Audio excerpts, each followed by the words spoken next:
الحمد للہ رب العالمین والصلاة والسلام علی سید الانبیاء والمرسلین وعلی آلہ واصحابہ اجمعین۔ گرامی منزلت سینیٹر راجہ ظفر الحق صاحب، صاحبزادہ سلطان احمد علی صاحب، جناب محمد سہیل عمر صاحب، سب سے پہلے تو میں مسلم انسٹیٹیوٹ کو مبارکباد پیش کرتا ہوں کہ انہوں نے علامہ اقبال رحمۃ اللہ علیہ کے یوم پیدائش کی مناسبت سے اس قدر علمی، ادبی اور فکری سیمینار کا اہتمام کیا ہے۔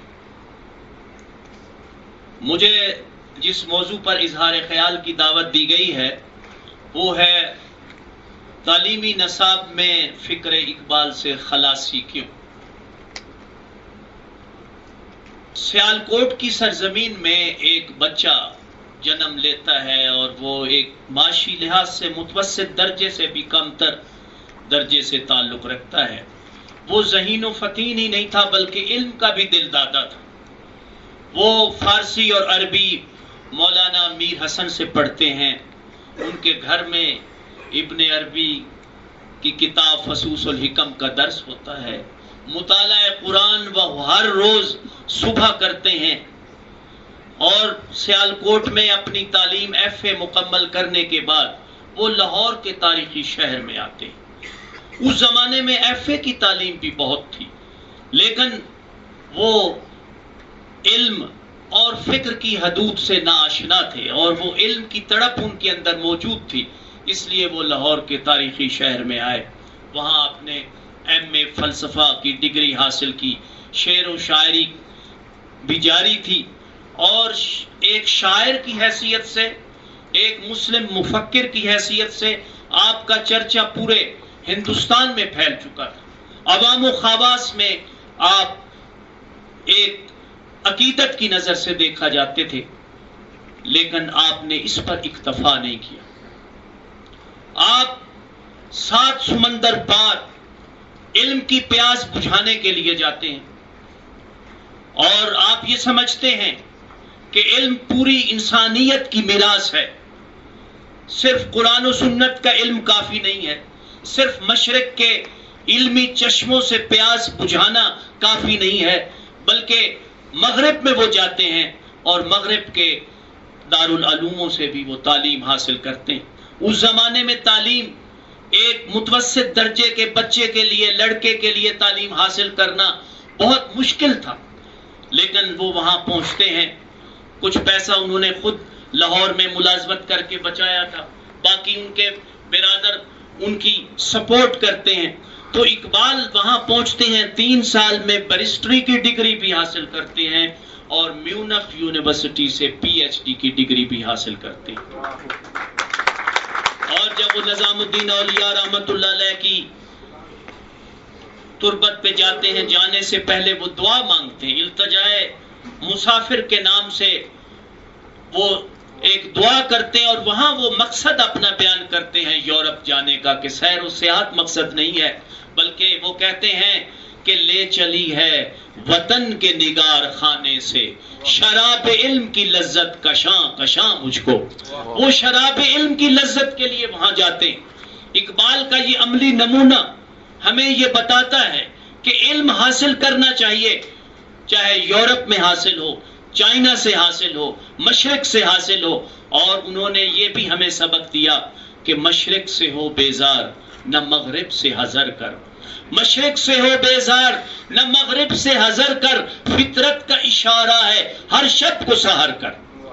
آپ نے علم حاصل کرنا ہے، چاہے مشرق سے حاصل کریں یا مغرب سے حاصل کریں۔ فکر اقبال کا دوسرا اہم نقطہ جو میں سمجھا ہوں وہ یہ ہے کہ وہ علم کو ایک وحدت سمجھتے ہیں۔ کائنات فطرت میں وحدت ہے، تمام علوم میں وحدت ہے، اور دین اور دنیا میں وہ تفریق نہیں کرتے۔ ان کا خیال ہے کہ الٹیمیٹ ریالٹی اللہ تعالیٰ کی ذات، اس کی حیثیت روحانی ہے، اصل وہ روحانی ہے، لیکن اس کے مظاہر مادی ہیں، اس کے مظاہر نیچرل ہیں، اس کے مظاہر سیکولر ہیں، اس کے مظاہر میٹیریل ہیں، اور اللہ تعالیٰ سے ہی تمام زندگیوں کا سطور ہو رہا ہے. We are living in life of God. اس اعتبار سے وہ کہتے ہیں کہ کائنات میں مادہ بھی مقدس ہے، اور اس دنیا میں اللہ تعالیٰ کی گائیڈنس کے مطابق آپ جو بھی کام کرتے ہیں وہ مقدس ہے اور عبادت کی ایک شکل ہے. اگر آپ کھیتی باڑی کرتے ہیں، باغبانی کرتے ہیں، فیکٹری میں کام کرتے ہیں، دفاتر میں کام کرتے ہیں، تعلیم حاصل کرتے ہیں، تعلیم سکھاتے ہیں، یہ سب عبادت ہے. اور انہوں نے reconstruction of religious thought in Islam میں بار بار کہا ہے کہ ایک سائنسدان جو فطرت کے اسرار و رموز کھولتا ہے، جو فطرت کے اسرار و رموز فاش کرتا ہے، وہ اس صوفی کی طرح ہے جو اللہ تعالیٰ کے اندر غور و فکر کرتا ہے. اس اعتبار سے دیکھا جائے تو فکر اقبال کی جو تعلیمی پالیسی ہونی چاہیے، فکر اقبال کے مطابق جو تعلیمی نصاب ہونا چاہیے، اس میں دین اور سائنس میں ہم آہنگی ہونی چاہیے.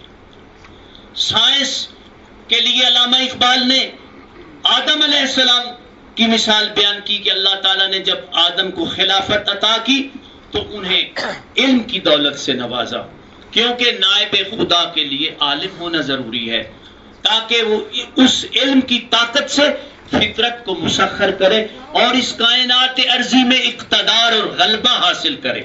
اگر ہم سائنسی علوم حاصل نہیں کریں گے تو کائنات میں اقتدار اور غلبہ حاصل نہیں کر سکیں گے، اور یہی وجہ ہے کہ امت مسلمہ کمزور ہو گئی. اور اقبال نے کہا تھا the birth of Islam is a birth of inductive method.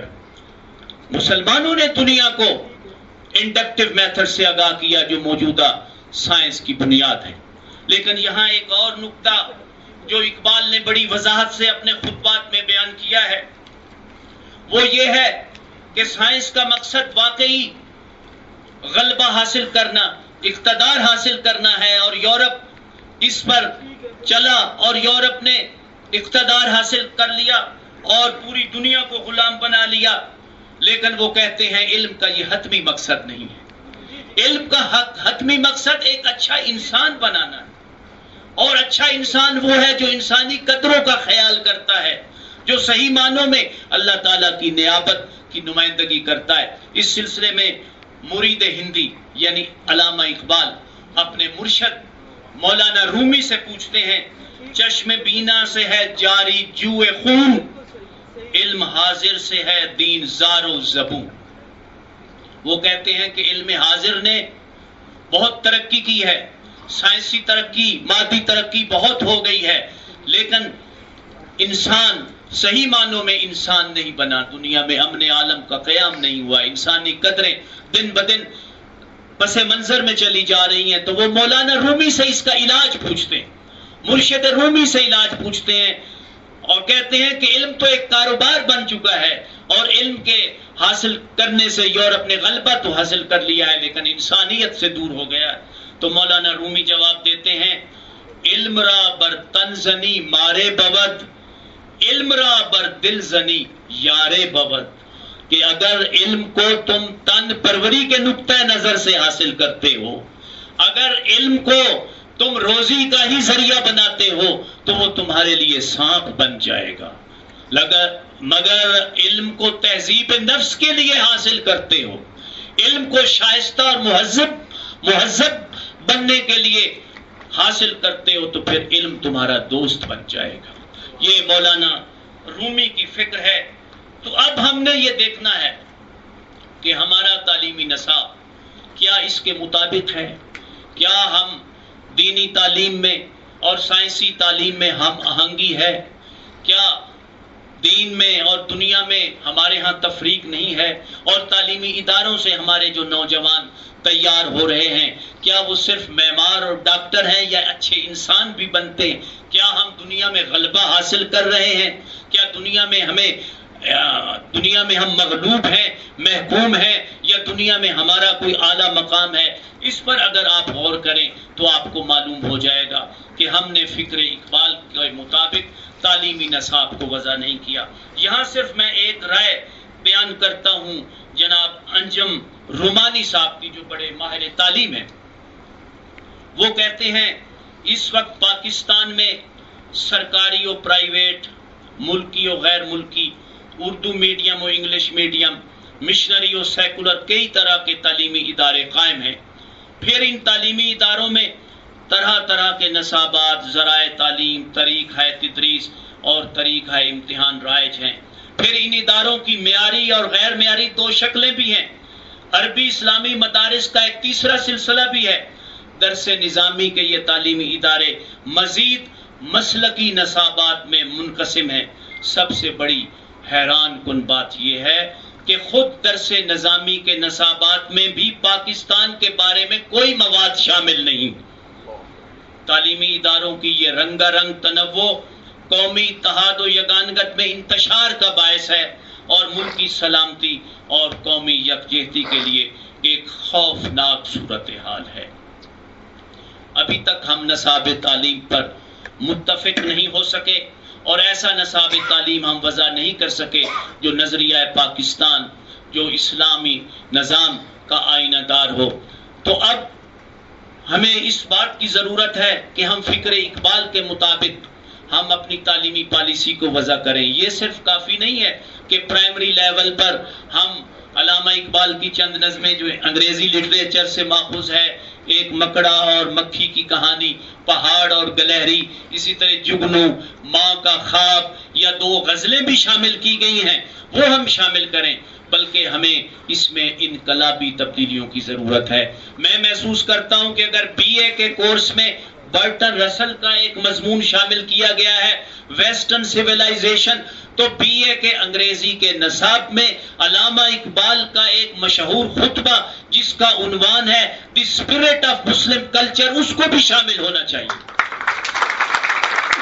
Iqbal نے نفسیات اور تصوف میں بڑا ایک رابطہ تلاش کیا ہے۔ انہوں نے مسلم مفکرین کا بھی حوالہ دیا ہے، ابن خلدون کا۔ انہوں نے کہا تھا کہ ہمارے تحت الشعور کے کئی لیولز ہیں۔ علامہ اقبال نے اور صوفیہ مجدد الافسانی رحمت اللہ علیہ کے بارے میں بھی بیان کیا ہے۔ اقبال نے نفسیات اور اسلامی تصوف کا بڑا گہرا رشتہ تلاش کیا ہے اور اس پر ریسرچ ہونی چاہیے۔ یورپ میں تو مائنڈ پر بڑی ریسرچ ہوئی ہے، ہمارے ہاں ڈاکٹر اجمل صاحب کے علاوہ اور کسی نے اس پہلو پر ریسرچ نہیں کی۔ تو میں سمجھتا ہوں ایم اے نفسیات اور ایم اے اسلامیات کے نصاب میں ان چیزوں کو شامل کرنا چاہیے۔ میں مختصر چونکہ وقت ہے، میں نے یہ اپنا مقالہ پرنٹ کر کے دیا ہے، آپ اس کا مطالعہ بھی کر سکتے ہیں۔ تو میں اس نتیجے پر پہنچتا ہوں کہ علامہ اقبال کی فکر کی طرف ہم نے سنجیدگی سے توجہ نہیں دی تھی، لیکن ایک خوش آئند بات ہے کہ 3-4 سال سے پوری قوم علامہ اقبال کی طرف متوجہ ہو گئی ہے، کیونکہ پاکستان اب جن اقتصادی، روحانی، اخلاقی اور سیاسی مسائل سے دوچار ہے، ان مسائل سے نکلنے کے لیے اقبال کی فکر میں وہ کشش، روشنی اور قوت ہے جو کسی اور کی فکر میں نہیں ہے، اور نوجوان کارروان اقبال میں شامل ہو رہے ہیں اور وہ یہ سمجھتے ہیں کہ موجودہ انحطاط سے اقبال ہی ہمیں نکال سکتا ہے۔ تو آئیے میرے دوستو، مسلم انسٹیٹیوٹ کے ریسرچروں، آؤ آج ہم عزم کرتے ہیں کہ وقت ہم نے بہت ضائع کر دیا ہے، ہم فکر اقبال کے مطابق اپنے تعلیمی نظام کو ایک تو یکجا کرتے ہیں، یہ رنگا رنگی ختم کرتے ہیں، اور ہم تعلیمی نصاب کو یکجا کرنے کے بعد اس میں فکر اقبال کی روح کو سموتے ہیں۔ میں سمجھتا ہوں اگر ہم اس مقصد میں کامیاب ہو گئے تو انشاءاللہ پاکستان علامہ اقبال کے خواب کی تعبیر بن جائے گا۔ بہت بہت شکریہ۔